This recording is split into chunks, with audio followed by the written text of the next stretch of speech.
Big news. Fentanyl has now been designated as a weapon of mass destruction by the White House.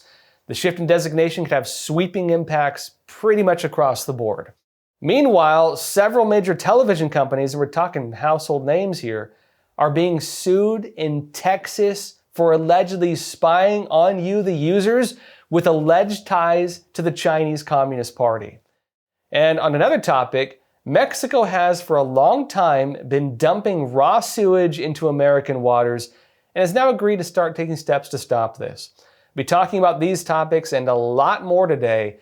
I'm the Epoch Times senior investigative reporter Joshua Phillip, and you're listening to Crossroads.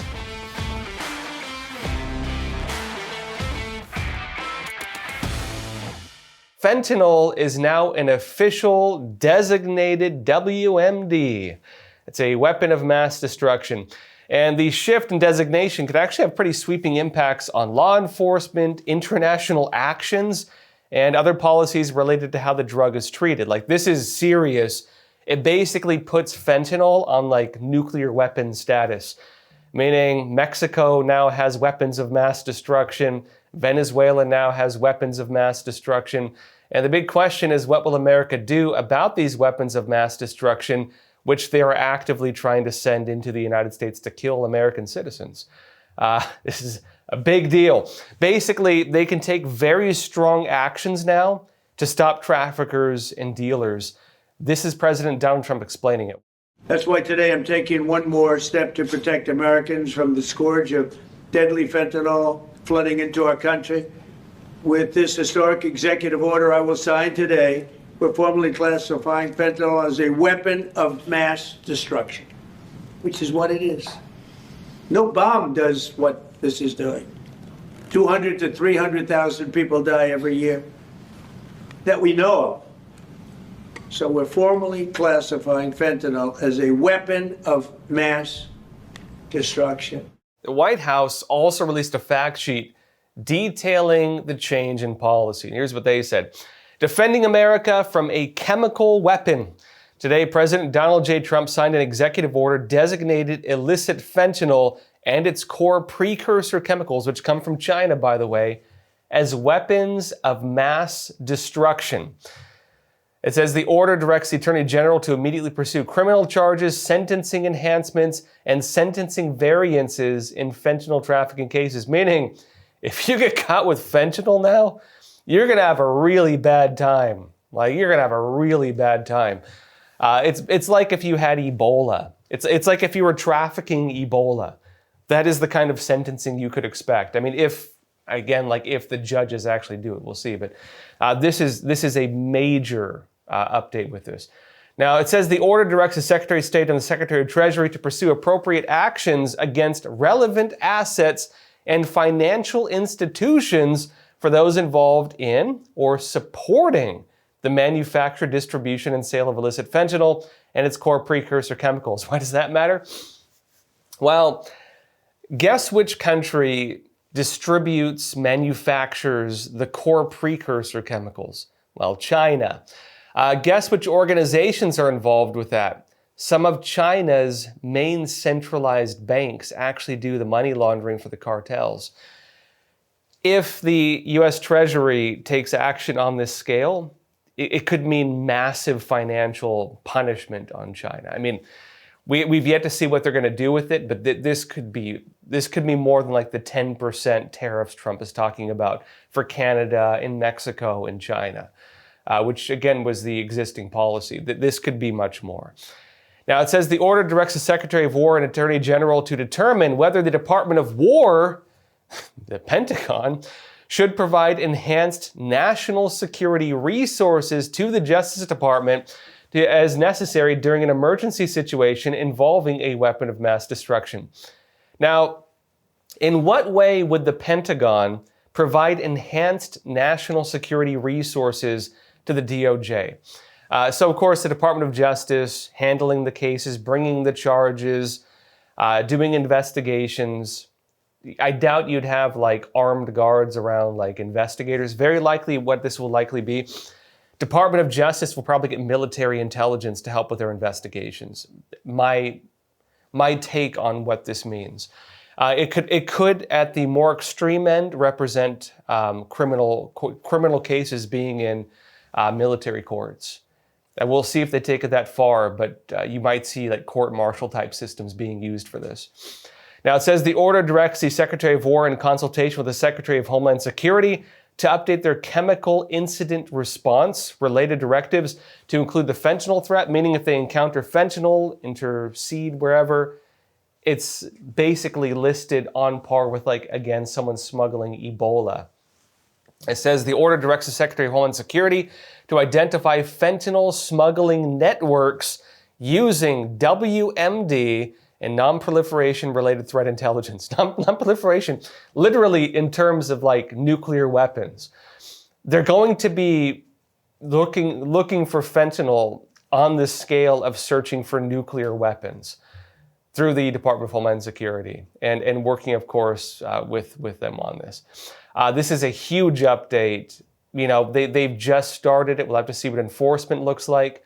But this is a huge update in terms of going after the cartels, going after the corrupt businesses, maybe even going after some foreign governments that are protecting this. It's a big controversy right now. Trump, as we've seen, has been blowing up these drug boats, you know, these Venezuelan drug boats. Department of War, Pete Hegseth, they're now saying they're going to stop posting those videos. I've been saying for a while they either need to go for more clarity or less clarity. Either stop posting the videos or start like really explaining yourself, because a lot of the public isn't buying it. Right now, though, the Trump administration, they have surrounded Venezuela with U.S. warships. And those of you who watch the show, I've been telling you this was going to happen. I told you it's not just about drugs, it's about oil. It's also about the Pax Americana and about the Monroe Doctrine. Trump is now saying they're going to basically put a full stop, no imports, no exports on any kind of oil coming out of Venezuela. And he's also talking about Venezuela returning to the United States stolen land, stolen oil, stolen assets. My assumption is he's referring to the oil rights in Guyana, which America does have operations there, and which, again, Venezuela claims ownership over and has actually been giving a lot of trouble to. My assumption is it's related to this. But you will likely see this expand. There's been talk that after Venezuela, Trump could shift his focus either to Colombia or to Mexico or to both. And Mexico, of course, and as well as Canada, actually, being major sources of fentanyl also, with the cartels and gangs running the show. Now, look, also speaking of Trump and the White House, the Department of Justice under former President Joe Biden, you might remember they raided Mar-a-Lago. They raided Trump's home. This was right before the 2024 election, right before Trump came out and announced he was running. And many people suspected that this was meant to basically make it harder for Trump to run for office. It was when all the candidates on the Republican side were just about to announce, hey, I'm running for president. They raid Mar-a-Lago. Afterwards, they raid Mar-a-Lago. It actually ironically helped Trump in the polls. In fact, Ron DeSantis, who was running for president at the time, again, you know, governor of Florida, he actually says that the raid on Mar-a-Lago actually kind of stole his campaign from him because it just shifted all the focus to Trump. Trump did not drop out as many thought he would, and of course has now become president of the United States yet again. But the raid on Mar-a-Lago, it turns out, that was done without proper legal backing. It turns out they raided Trump's home in a way that with most people would have made them drop out of the elections. Drop out totally. Trump didn't, but most people would have. They did that without having the proper things to even get a warrant. This changes basically the entire narrative. Just the News said this. They actually got the memo.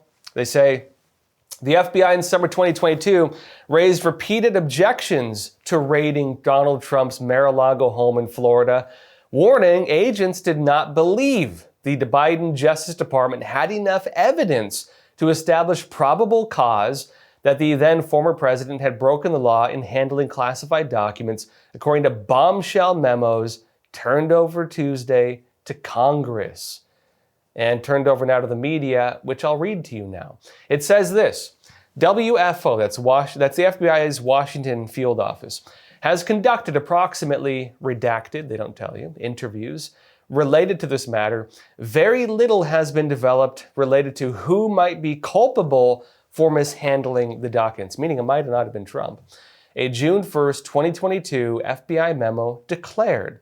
They say, quote, from the interviews, WFO, again, the Washington field office, has gathered information suggesting that there may be additional boxes. Remember, they stole all the boxes, presumably of the same type as were sent back to NARA, National Archives, in January at Mar-a-Lago. They say, quote, WFO has been drafting a search warrant affidavit related to these potential boxes, but has some concerns that the information is single source, has not been corroborated, and may be dated. One guy said, cannot prove it, cannot corroborate it, and maybe too old. It says DOJ CES, it's a counterintelligence and export control section, opines, however, that the SW search warrants meet the probable cause standard that memo read. Meaning, again, the counterintelligence export control section, they say that it's enough to have probable cause, but there were doubts about it. It notes that over a month later, FBI agents raised more concerns, including about the legality of searching Trump's personal residence at the Mar-a-Lago residence, the memos show. And it says, quote, DOJ has inquired as to an ops plan for SW at MAL, Mar-a-Lago. I let them know we are not in agreement for PC, probable cause, on the SW search warrant, and that we already had an ops plan in place that will, they say, can be quickly updated between FBI/MM, Miami Field Office, and FBI WF, Washington Field Office. A redacted FBI agent in the nation's capital wrote in the July 12, 2022 email. And they say, quote, however, the Washington Field Office, redacted, does not believe we have probable cause for the 45 office or the bedroom due to recency and issues of boxes versus classified information, which they again raided. They did do that in the end. It says, therefore, as we are in disagreement to the, again, scope, right, this warrant, search warrant, it says we are not yet finalizing a search warrant as we are missing relevant logistics and details. Now, this is not just a rumor anymore. This has been directly confirmed, the validity of this, directly confirmed by the FBI, by the Justice Department. FBI Director Kash Patel wrote this. He said, it's true. We just turned over documents to Capitol Hill to be made public showing the FBI told DOJ they did not have probable cause for raiding President Trump's home in Mar-a-Lago, but DOJ didn't give a dang and did it anyway. That is big.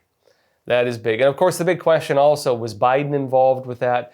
Did he give the green light? Was this special counsel Jack Smith, who's facing a lot of pressure and investigations right now, did he give the green light? Hey, we don't have the evidence needed to get a warrant.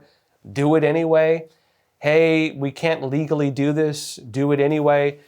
That's a big deal. Now, typically, probable cause. Okay, so if an officer wants to search you, typically, they need to have probable cause. It could be, for example, they're searching for a suspect. There's enough evidence tying you to that suspect. They can stop you, talk to you. They need to have some kind of reason to search you, and there are certain legalities for those reasons. Same thing with, for example, going into your home. Typically, if they say, hey, can I come inside? I need to look for something. If you can ask, well, do you have probable cause? And if they say no, but I kind of want to come in, you can tell them, well, I'd rather you not. Because again, they need probable cause or a warrant. If you ask, well, do you have probable cause? They say, yeah, I do. Then you better let them in or you're going to get yourself in trouble. So, but probable cause is necessary. And the fact that they would do something so massive is to raid the home of the former president, who then became, again, the leading candidate and did this all at a time that was very politically sensitive, right as candidates were announcing their run for president. If this turns out to have been a political operation and not a legal operation, that borderlines on what Trump has been talking about, like possible sedition, possible attempts to overthrow the American government from using these types of things, or at the very least to undermine severely the basic process whereby we conduct elections, which is against the Constitution itself. This is a massive deal. Now, on that front also, this is my personal take. I believe that these documents provided may have been in what the FBI refers to as the burn bags. You might remember FBI Director Kash Patel came out, as did Pam Bondi, and they said that they found these burn bags. There was evidence related to the Trump investigations, related to these cases, related to, all that stuff that was in bags designated to be destroyed. Kash Patel came out, said, hey, we found them, we found all this evidence, and he said recently they're going to start showing it to the public. My personal assumption is that the providing of these documents to Congress is related to a public disclosure which was promised of those documents. And we could assume there's a lot more than just these few paragraphs I just read you. We will very likely see this as it goes to Congress. This will also be a big deal, again, going into the midterm elections. We'll see what happens with that. We'll go into it. But it does seem that Trump is anticipating possibly losing the House, not the Senate, but possibly the House, meaning the investigative arms, meaning they have a time limit for a lot of this. If they want to show it through Congress and congressional investigations, they need to do it now. Otherwise, the clock's going to run out on them. Now, look, also speaking of legal challenges with American politics, the Pentagon is now expanding its investigations into Senator Mark Kelly, who you might remember was involved in the Democrat video where they were urging U.S. troops to disobey what they claim was illegal orders. What were the illegal orders? They never said. When Kelly was pushed on this, hey, which orders are we referring to? He admitted there were none. So the question was, well, why did you make a video telling troops to disobey illegal orders when you didn't know of any illegal orders? And if there were no illegal orders by your own admission, then were you just calling for them to question legal orders? That is the case now in front of us. Now, Breitbart said this.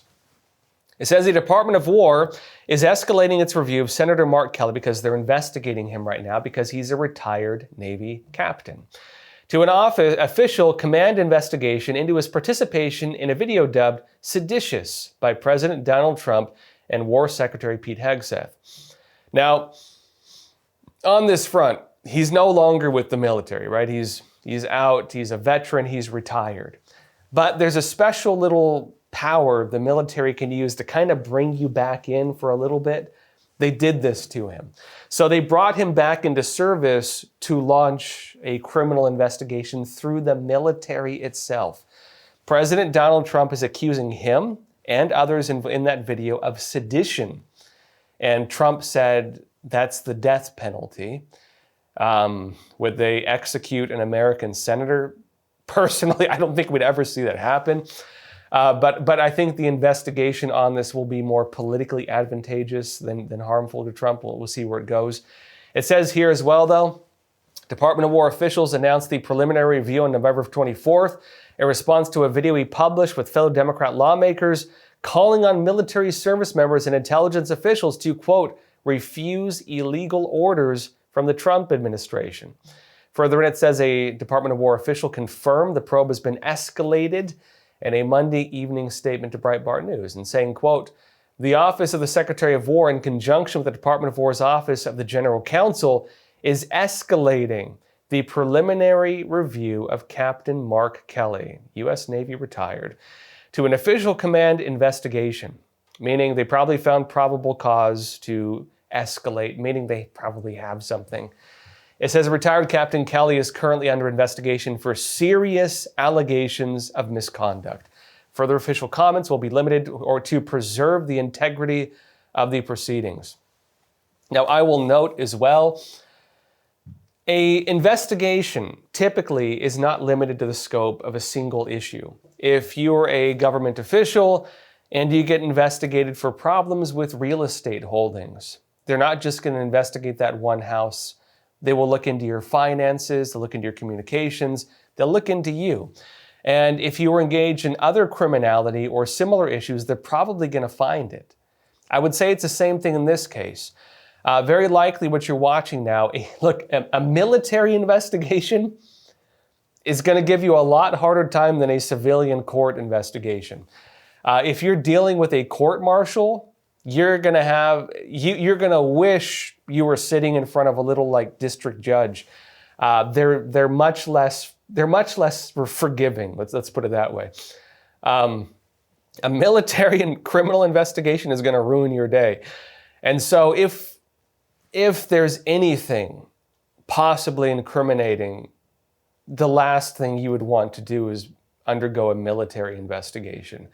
And so very likely the scope of this will not be limited to just that one little video. Because the allegation from Trump and from the Secretary of War, right, Secretary of Defense, meaning the guy in charge, and Trump being the commander-in-chief of the military, if the commander-in-chief accuses you of sedition, what does that mean? It means the investigation is going to be on sedition, probably. And look, it's going to be a lot harder to bring criminal charges of sedition in normal civilian courts. It's going to be a lot easier in the military. That's why this matters so much. And if they're carrying out investigations like that, are you guilty of sedition? They need to look into criminal intent of sedition, which means probably all of your communications, probably everything you've ever sent.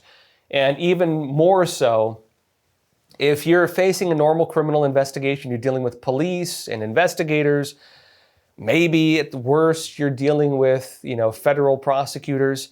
You're not going to be dealing with military intelligence going in and looking at probably encrypted communications. The scope of what a military investigation could get, especially as it relates to sedition, gets much broader because it ties into national intelligence and national security. My assumption would be they could potentially even recover what would be like encrypted communications, possibly even deleted communications. If you're dealing with a military investigation related to sedition, because it would include national security concerns, meaning you're going to be investigated by like actual, probably military intelligence agents. Like you're not going to have a good time facing that. This is also a big deal because if your communications are under investigation, what does that also mean? If you're communicating with someone, it means the other individual will be part of that investigation as well. Meaning a military investigation of potential sedition related to someone telling troops to disobey illegal orders. The scope of the investigation will likely not only include communications, encrypted communications, maybe even deleted communications, but will very also likely branch out into the communications with others related to that, and from there possibly even further. A military investigation into one person, Senator Mark Kelly in this place, will likely expand into a criminal investigation to everybody he's been talking to, basically. Very big deal. Now look, another topic though. Several major companies are now being sued in Texas for illegally spying, allegedly, tied in with the Chinese Communist Party. Texas Attorney General Ken Paxton said that he filed suit against 5 major television companies for spying on Texans by secretly recording what consumers watch in their own homes. Now that's a big deal. Imagine you're like watching TV or watching something you probably shouldn't be watching, and the companies are recording you and maybe sending it to China. That's a big deal. And these are not minor companies. It says the 5 major corporations being sued are as follows: Sony, China, again, Japanese, Samsung, LG, you're talking again Korean, South Korean, as well as Hisense and TCL Technology Group Corporation, which are both based in China. That's a big deal. It's a very big deal. Samsung, LG, if you've watched my investigations when I was doing reporting on the ground in South Korea, I noted South Korea is very deeply infiltrated by the Chinese Communist Party. I said pretty bluntly that I believe that if they don't do something of it, they're going to become a proxy state of the CCP. They're an inch away from it already. They're extremely compromised by the Chinese Communist Party, and a lot of their businesses are deeply compromised by the CCP. they're an inch away from losing their country and becoming a puppet state. The fact that Samsung and LG are now being investigated in Texas for potential spying for the Chinese Communist Party is a big deal. Again, look, innocent till proven guilty. This is just the announcement of the investigation, so we don't know if it's true or not. But this is what Ken Paxton says in Texas. It says, these Chinese ties pose serious concerns about consumer data harvesting and are exacerbated by China's national security law, which we've talked about before, which says gives its government the capability to get its hands on U.S. consumer data. That's a big deal because that is something even American companies do. Let me explain. What is China's national security law? Anybody who's watched Crossroads for a while knows I've talked about it quite a bit. The national security law states all data has to be securable and controllable by the Chinese Communist Party. What does that mean? If you're a Chinese company, or if you're an American company, or a Korean company, or a Japanese company, or whatever other company, and you work with China, if you work there, every single piece of data needs to be viewable by the Chinese Communist Party and controllable by the Chinese Communist Party. That means social networks that turn around and harvest your data and sell it, because if it's a free product, you're the product. When they sell it to other companies, which most of them do, and a Chinese company buys it, that Chinese company buying your data means that Chinese intelligence services get your data. A lot of them do it. Most of them do it, in fact. It means that if you're a major media corporation, and there's a lot of them, by the way, that work in China, and you work in China, all the data you have, anything stored, anything there, needs to be handed over to the CCP, at least partially. The fact now that the state of Texas is criminally investigating 5 major corporations, Japanese, Korean, South Korean, and Chinese, for this, it's massive, but this could even include American companies if they really want to do it. This could include American companies if they really want to do it. Continues stating this, though. These companies have been unlawfully collecting personal data through automated content recognition, ACR technology. And it's an ACR, in its simplest term, is an uninvited, invisible digital invader. This software can capture screenshots of a user's television display every 500 milliseconds, meaning high definition video recording. Monitor viewing activity in real time, everything you're watching. And people have digital TVs now, which means they can watch just about anything on the internet as well. And transmit that information back to the company without the user's knowledge or consent. You don't agree to it. That's a big deal. It says the companies then sell that consumer information to target ads across platforms for a profit. As I mentioned, a lot of big corporations steal your data. They harvest your data. Some of them do it without asking you. Some of it you agree to. That's kind of your own fault, unfortunately. Right? We all do it. There's just no way around it.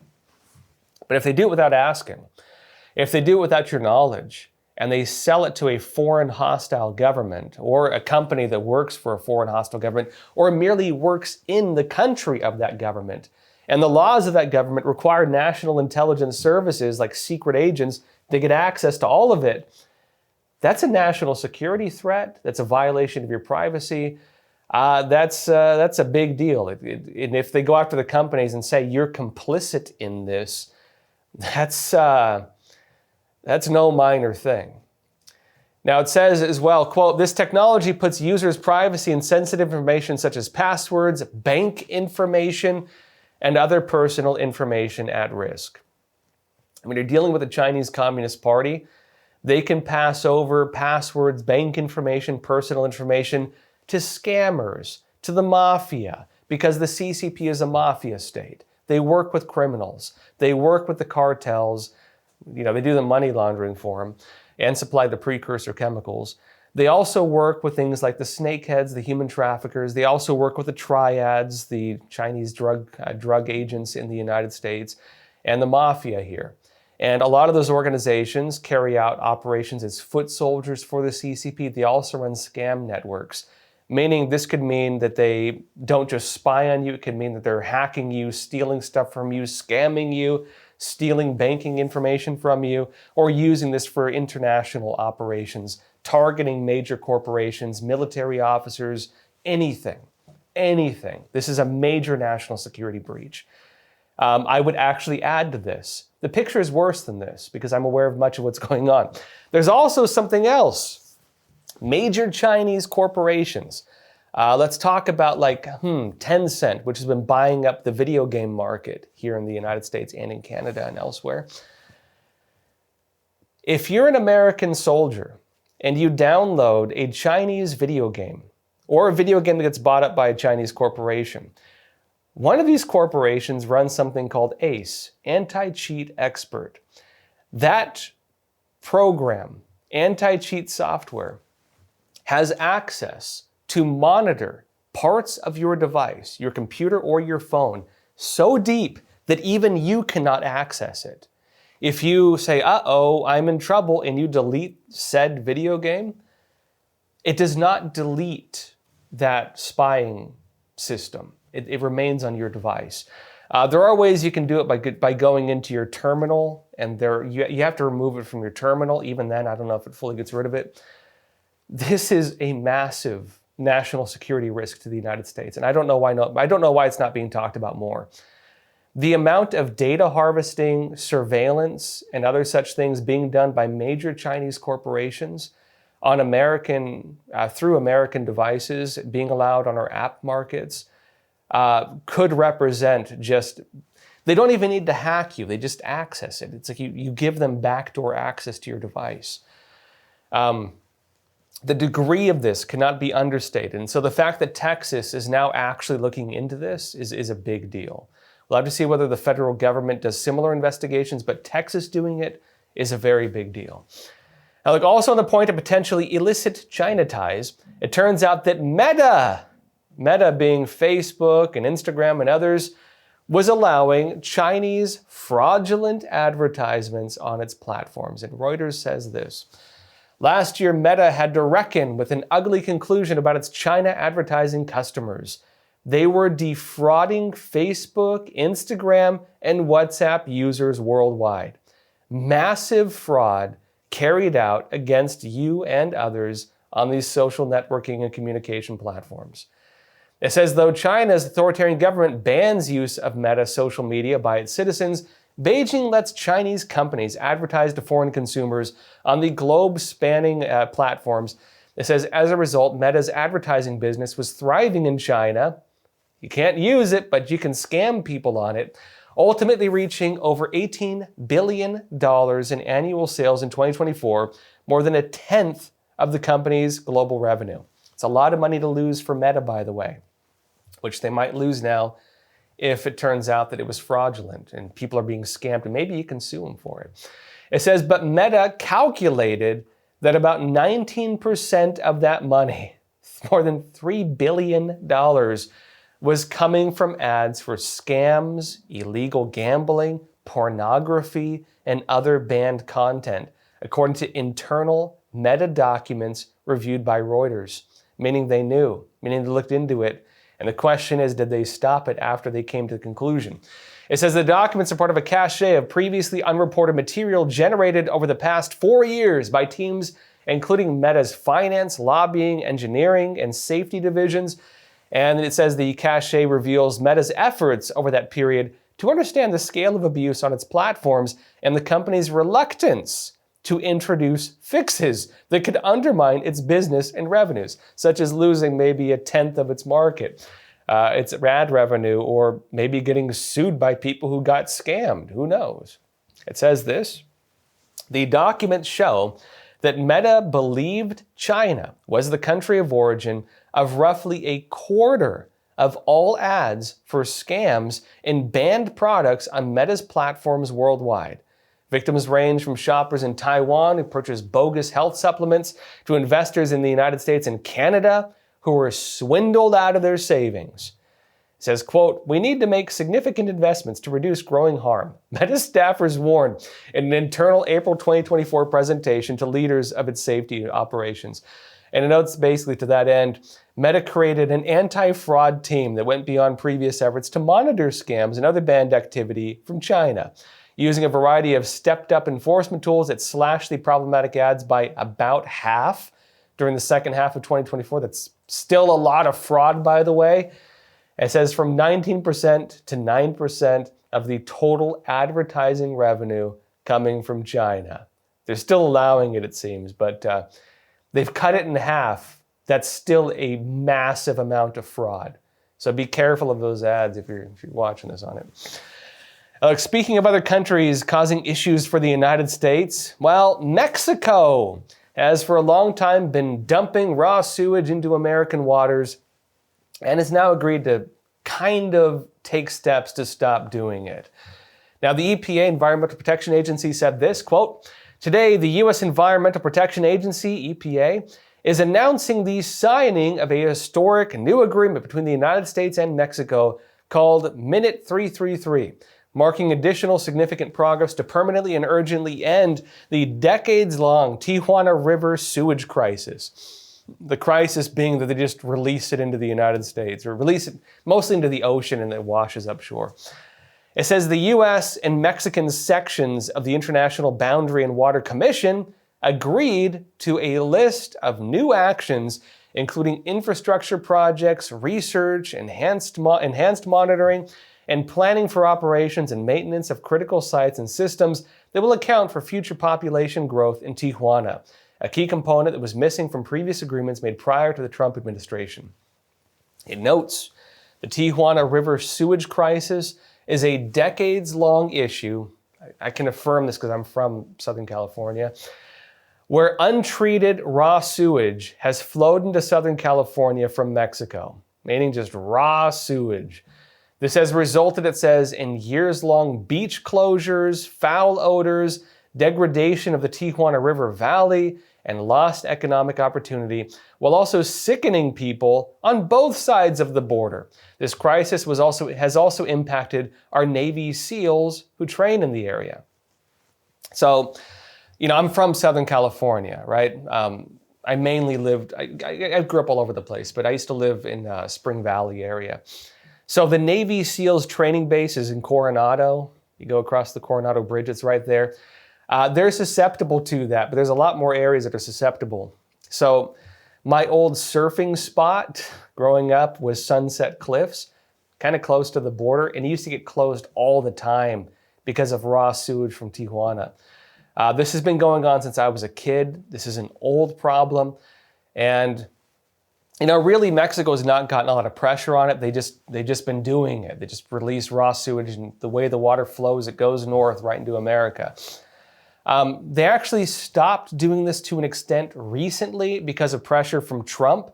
And that is caused basically because they don't have the infrastructure in Tijuana, in Mexico. They don't have the infrastructure to deal with it. And so it's caused like overflowing raw sewage all around parts of Tijuana.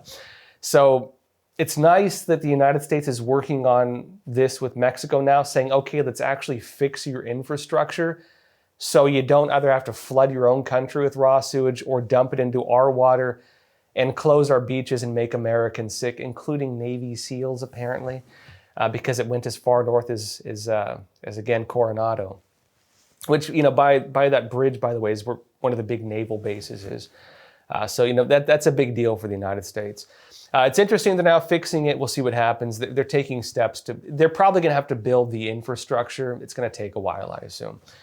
But also, in terms of foreign countries, Donald Trump is not happy with the good old British, at least not their state media. And Donald Trump has now expanded his lawsuit against the BBC, British Broadcasting Corporation, state-run, to $10 billion. Some Dr. Evil tier stuff right there. And the media company is now being accused of even using AI to manufacture false quotes. This is Donald Trump speaking about this during a press conference on Tuesday. In a little while, you'll be seeing I'm suing the BBC for putting words in my mouth, literally. They put words in my mouth. They had me saying things that I never said coming out. I guess they used AI or something. So we'll be bringing that lawsuit. A lot of people are asking, when are you bringing that lawsuit? Even the media can't believe that one. They actually put terrible words in my mouth having to do with January 6th that I didn't say. And the beautiful words that I said, right? The beautiful words, talking about patriotism and all of the good things that I said, they didn't say that, but they put terrible words. They actually have me speaking with words that I never said, and they got caught because I believe somebody at BBC said, this is so bad, it has to be reported. Let's call fake news. So we'll be filing that suit probably this afternoon or tomorrow morning. Now, a bit more on that lawsuit. This is Breitbart talking about it. They said, President Donald Trump on Monday filed a lawsuit seeking at least $10 billion from the BBC over a documentary that edited his January 6, 2020 address ahead of the U.S. Capitol riot. Now, they did this notably about January 6, but they did it right before the American elections in 2024, meaning the UK, through a state media, did a documentary falsifying quotes of the then leading presidential candidate, and the winner, in such a way that made it appear he called for violence, and they did it right before our election. It says the speech and doctored edits in question aired in a Panorama documentary. It says Trump accused the broadcaster of defamation and of violating a trade practices law, according to documents filed in federal court in Miami, as seen and reported by the BBC. It notes the BBC apologized to Trump last month, meaning they kind of admitted guilt, over the bungled report, but rejected his demands for compensation. It says the broadcaster said it had investigated itself and acknowledged the edit had given the mistaken impression he had made a direct call for violent action, but disagreed there was basis for a defamation claim. Basically, what they did, when Donald Trump was speaking at the Ellipse on January 6, prior to the whole Capitol riot problem, a bit of context to this, and this is totally just not even talked about these days, there was a scheduled speaking event at the Capitol on January 6. They had a speaker platform set up. They had scheduled speakers. What was supposed to happen is there was going to be an event at the Ellipse, the Washington Monument, where, again, Trump was speaking at this time. Then the event was going to go to the Capitol building. Scheduled, permitted, everything in place. It was legal. They even had a speaker platform. It was all set up. Then the pipe bomb shut it all down. Pipe bomb's going to be a big deal as we go forward with this. And the problem was when Trump was also speaking at the Ellipse, a handful of individuals went to the Capitol building, tore down all the no trespassing signs, tore down the little bicycle racks because they declined to have no climb fences put up or riot police or anything else, which Trump asked for and they didn't do it. And then also didn't equip the police with anything near what they needed to deal with that, including riot gear or like gas masks, because a lot of them gassed themselves by throwing the smoke bombs. And then they were downwind of it. Total disaster. But what was supposed to happen that day was this. Trump was going to speak at the Ellipse. And I was there reporting all day as a journalist. Okay, I was there all day as a journalist. So I remember, right? I was there. Speak at the Ellipse, move to the speaking event at the Capitol. And what Trump wanted and was publicly stated is that members of Congress, the Republicans, were supposed to read every piece of evidence they had of alleged voter fraud. That was what was supposed to happen that day. That was what Trump wanted. To this day, we've not seen that evidence. To this day, we don't even know what they found. Because after that, anybody who talked about it got sued, censored, or whatever else. That was what was supposed to happen on January 6th. It was not in Trump's interest, based the whole thing being shut down. It was not in his interest. What the BBC did was while Trump was speaking at the Ellipse, he said, we're going to go to the Capitol. I want you to go to the Capitol, something along those lines. And they took that, right? The original quote was something like, we're going to go to the Capitol and make our voices heard. BBC took the first half of that quote, we're going to go to the Capitol, and skipped over 50 minutes forward in the speech. Over 50 minutes. And took a second half of a quote and then merged those 2 points together to make it say, I want you to go to the Capitol or go to the Capitol and fight like hell. They took Fight Like Hell over 50 minutes in and spliced it together with the reason for going to the Capitol and made a false quote that appeared to be a call for violence. That's what they did. And Trump is going to sue them now for, they say, at least $10 billion. Now, you might say, how can an American, president in this case, or at the time, he was still president. He was not yet a private citizen. How can the president sue a foreign state-run media? Because, it is a little complicated. The UK is trying to do it all the time to Americans.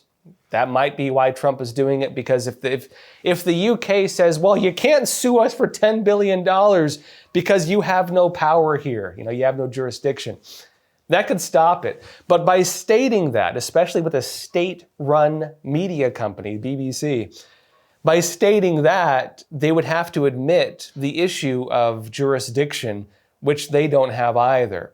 Meaning them suing American companies, doing all this stuff, they would basically destroy their own legal basis for a lot of their actions if they went that route. But BBC has another problem, which is they air through American companies, including public broadcasting, which is why, as part of these investigations and possible, we'll see where Trump goes with it, you even have a lot of American broadcasters at least swept up in the investigations, if not the lawsuits, as part of this. And so, not a good day for the British, I'll tell you that. This is almost as bad as them losing all their tea in Boston Harbor. It's a big deal for them. All right, folks, everyone, if you have questions, comments, anything you want to talk about, leave it in the chat. Let's jump into some discussions. All right. Let's see here. First question, Denise B. You're saying, I think Trump is proceeding to sue the BBC because they haven't yet admitted that what they did was wrong. They kept using words like accidental, unfortunate, mistaken to lessen the seriousness of what they did. Yeah, well, Trump is going to sort it, as the British might say. He's going to sort it.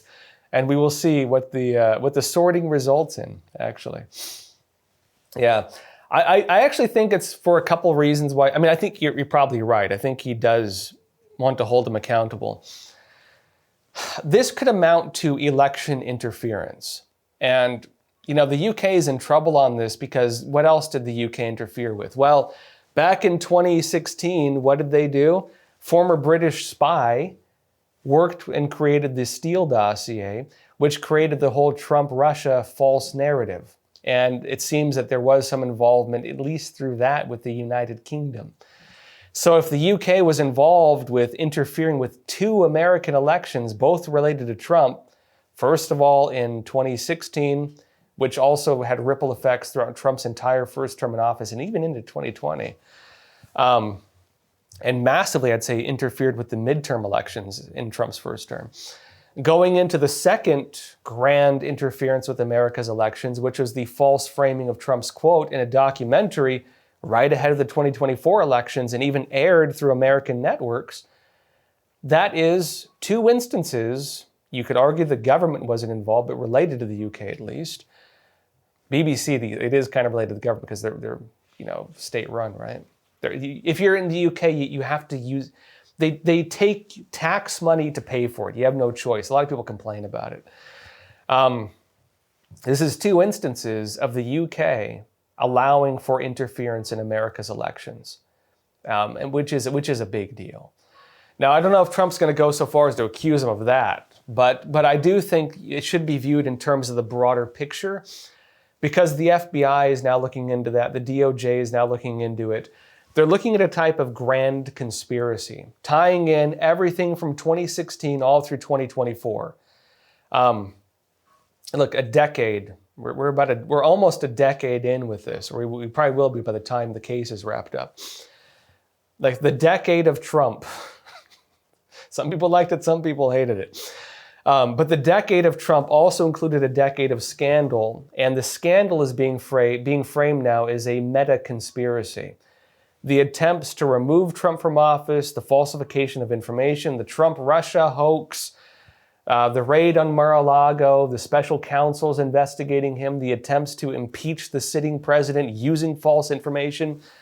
which you could even frame as a palace coup, an attempted coup d'etat from within, right? Because if you initiate an operation to remove the President of the United States by collaborating, falsifying evidence, using falsified evidence to launch fraudulent investigations, then using those fraudulent investigations to swing votes by influencing voters, and also to launch operations for impeachment to remove him, that's not much different from assassination. The difference being you kill him, but the agenda to remove from a position is the same. To overthrow the President of the United States is the same. Now, they're not framing it as that, but they are discussing it on that tier. A grand conspiracy to, basically overturn the guy Americans voted for.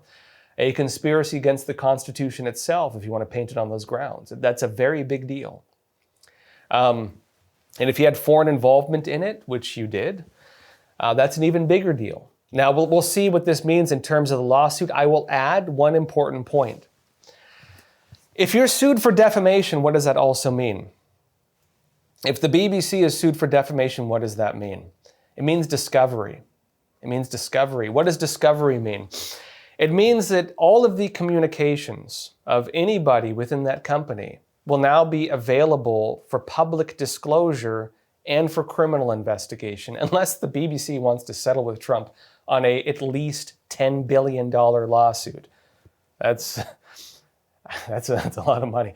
They're going to have to fine Facebook a lot to make up for that, they're going to have to really place a lot of fines on X to make up for that $10 billion. But what that means is this. So do any of you remember what happened with Tucker Carlson and Fox News when they were being sued as related to like the whole, allegations around voter fraud and so on?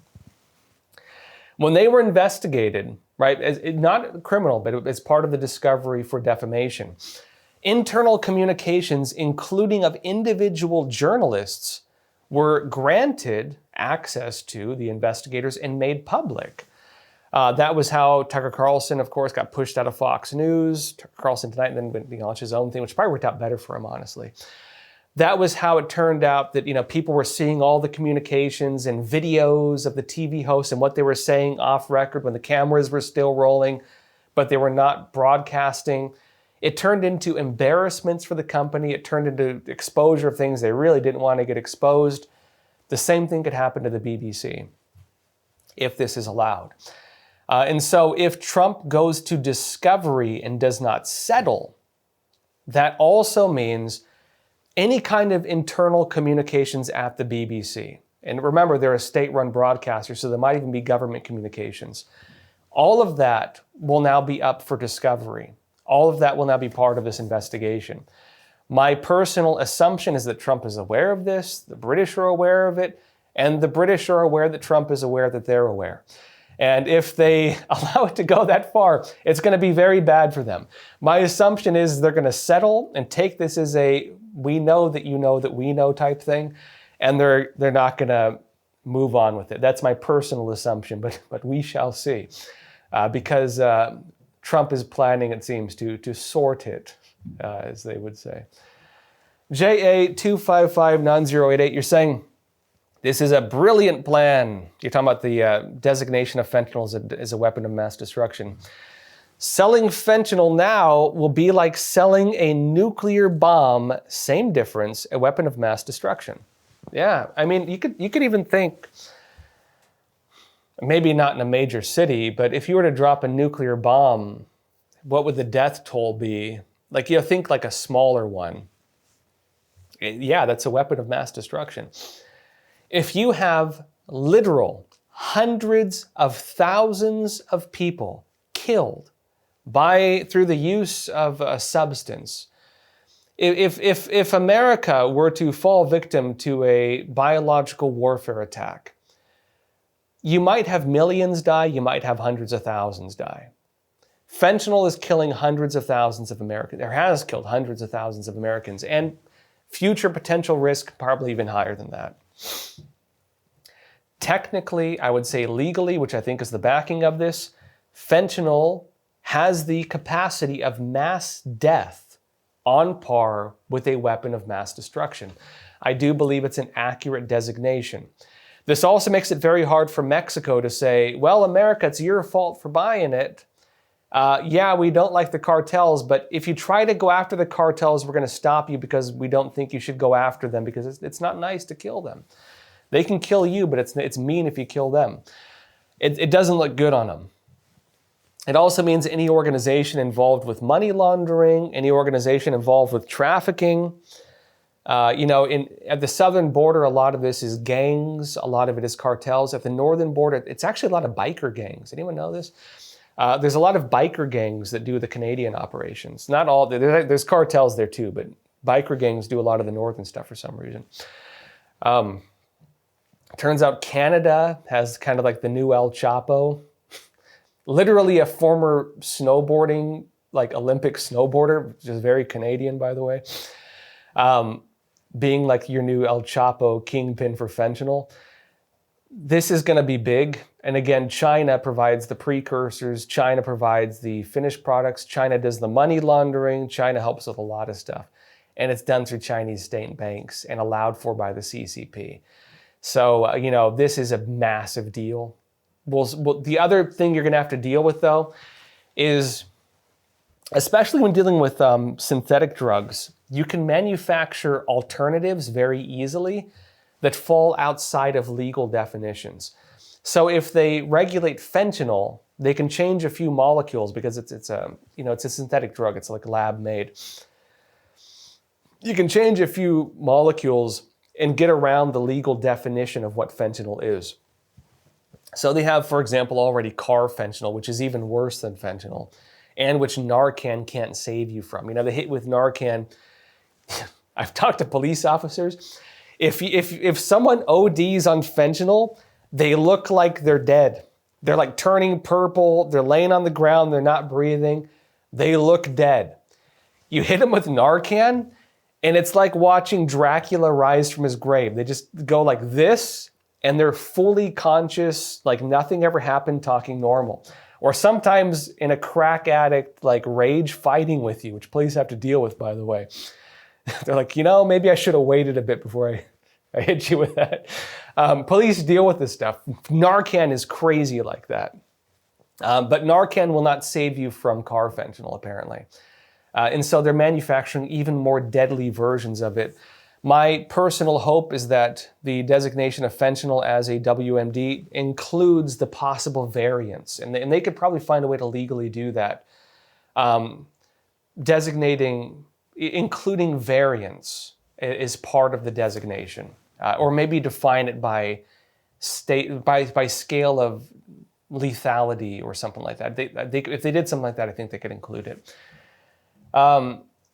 LibWorks 186, you're saying, we were the ones who taught China how to do this with our involvement with the British and the opioid wars. So that is true. The Chinese Communist Party actually modeled the drug war against the United States after the Opium War. America was not involved in the first, they were involved in the second Opium War, but a lot of it was done through private businesses. Not giving excuses for it. You're talking about history over 100 years ago. The issue is, of course, the Chinese Communist, a lot more than 100 years ago. But you're talking like slave era type stuff, right? A lot's changed since the 1800s. And then, of course, America fought and died to protect the Chinese from being slaughtered by the Japanese also. So I think maybe we made up for it. And then built their entire economy, by the way, with foreign investment, for better or for worse. It's true, though. So Mao Zedong actually modeled the drug war against the United States using what was learned from the Opium Wars. The difference is it's kind of hard to OD and kill yourself on opium. It's very easy to OD and kill yourself on fentanyl. China is carrying out operations under the Chinese Communist Party of mass death. And not only that, they're using drugs as ways to basically destabilize entire regions of the world and gain political power. Drugs are not just about money. And this is something you won't hear talked about often. Drugs are not really about money. Drugs are tools. They're tools of culture war and they're tools of political subversion. You can take over a country by using drugs to do it. And the way it works is this. So what Mao Zedong did, he went to Fidel Castro in Cuba. And Cuba had, although militarily they're very weak, in terms of intelligence networks and in terms of their influence on the Latin American communist fronts, they're very influential. So Cuba was able to infiltrate a lot of Latin American countries, political circles, narco-terrorist organizations, terrorist organizations, and a lot of the communist revolutionaries in Latin America, like, trained in China. There were a lot of them. Most are Maoist. A lot of them were trained in China. Some in Russia, but mostly China. A lot of them financed their operations using drugs. So by increasing the drug trade, and then by using intelligence networks to infiltrate, subvert, manufacture political movement, this is what it did. The cartels do the drug trade, international support, training, so on. They then start getting political candidates, right? You have a guy who works for the cartel, run for governor. You have a guy who works for the cartel, run for sheriff, run for office, run for president of an entire country, or form a political party they choose when they want. What then happens? You have a public official or a candidate running for office who's part of the cartel. What do they then do? Well, they kill the opposition. Simple. Now, what happens if you have 5 mayoral candidates, you murder 2 of them, 2 drop out, you're left with 1. And the 1 remaining guy is the guy who works for the cartels. What then happens? That guy gets elected because he's your only option. What happens when he gets elected? He legalizes the drug trade, or he decriminalizes it, or he passes laws that prevents, proper law enforcement, or blocks law enforcement, like you see happening in Mexico right now, by the way. From there, they then expand it. And as they expand it, they're able to, again, because they've legalized or allowed the drug trade, what does that mean? It means more money, less risk, bigger business, more cash flow. Cash flows not just into there, but into the economy. Cash flows in local population.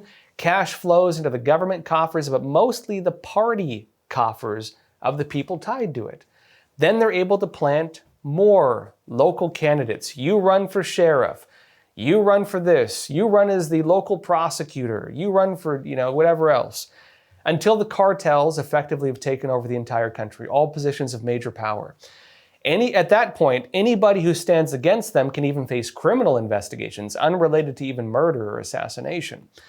Once you get that level of power, you have a narco state. A narco state established as a puppet state, a puppet regime of foreign influence. That is what Mao Zedong did. Now, to that point, I'll name a few direct organizations. Lula de la Silva, working with Fidel Castro, established an organization called the Foro ao Sao Paulo, the Forum of Sao Paulo.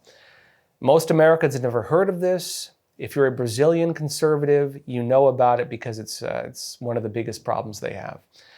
The Foro ao Sao Paulo established operations, party backing. They're tied in with FARC. They legalized a lot of the narco-terror operations. They basically wanted to decriminalize drugs, but they also ran a lot of the far-left political parties throughout all of Latin America. And they were the main organization that helped kind of facilitate what they call the pink wave, the socialist and communist takeover of most of Latin America. Hugo Chavez in Venezuela, also working with Fidel Castro. So you have a triad here, Brazil, Venezuela, and China, working through Cuba as the proxy network for this. They did this, and then what they did was they established local intergovernmental organizations to push out the United States, to get rid of the Monroe Doctrine, and Canada, by the way. And from there, established regional networks, and then brought in Chinese money, the Belt and Road Initiative, which the first operations were a lot of the testing grounds for the pilot programs for the Belt and Road Initiative were in Venezuela. So they brought in China, they brought in Russia, they brought in Iran, actually, which actually even has Hezbollah political parties in some countries. Like in Peru, for example, they have a Hezbollah political party. And Hezbollah is very active in Mexico as well, by the way. Creating, effectively, narco-terror states, working as puppets of foreign regimes. Drugs are the tool for this. Drugs are the money for this. Drugs are the method of manufacturing corruption that can then be politically puppeteered. You need to, if you want to puppeteer a country, you need to create puppets. Drugs are the tool to create puppets. And that's how they were doing it. And then the mass death they've been importing into the United States and also exporting criminality, which Trump has been accusing them of, sending gangs, sending cartels, sending criminals, who then come here and do the same thing here. Spreading the method of subversion through black markets into the United States, which can then be puppeteered again, use it by foreign influence, using drugs as the tool, the financial arm to manufacture puppets. Drugs are not just to kill people, but they're that as well. You have more Americans dying from drugs every year than were killed in Vietnam, okay? We're more Americans are dying every single year through this drug war being run by China than were killed in the entire span of the Vietnam War. They're killing more of us than a full-scale war every year. And again, so getting back to this, that is the real nature of drugs. We don't often talk about it like this. They are tools to create puppet states and other things as well. And that's how Mao Zedong did it. So that's really what I would say is going on. And I wish this was talked about more commonly. I do wish this level of perspective was more commonly understood. Anyways, folks, I'm going to be at Turning Point tomorrow. So tune in. I'll be on the road. If you're at Turning Point, stop by the Epic Times booth. We'd love to see you. I will see you all soon. Join me again tomorrow, 10:30 a.m. Eastern Time. And as always, please take care of yourselves, stay informed, and stay free. Thank you.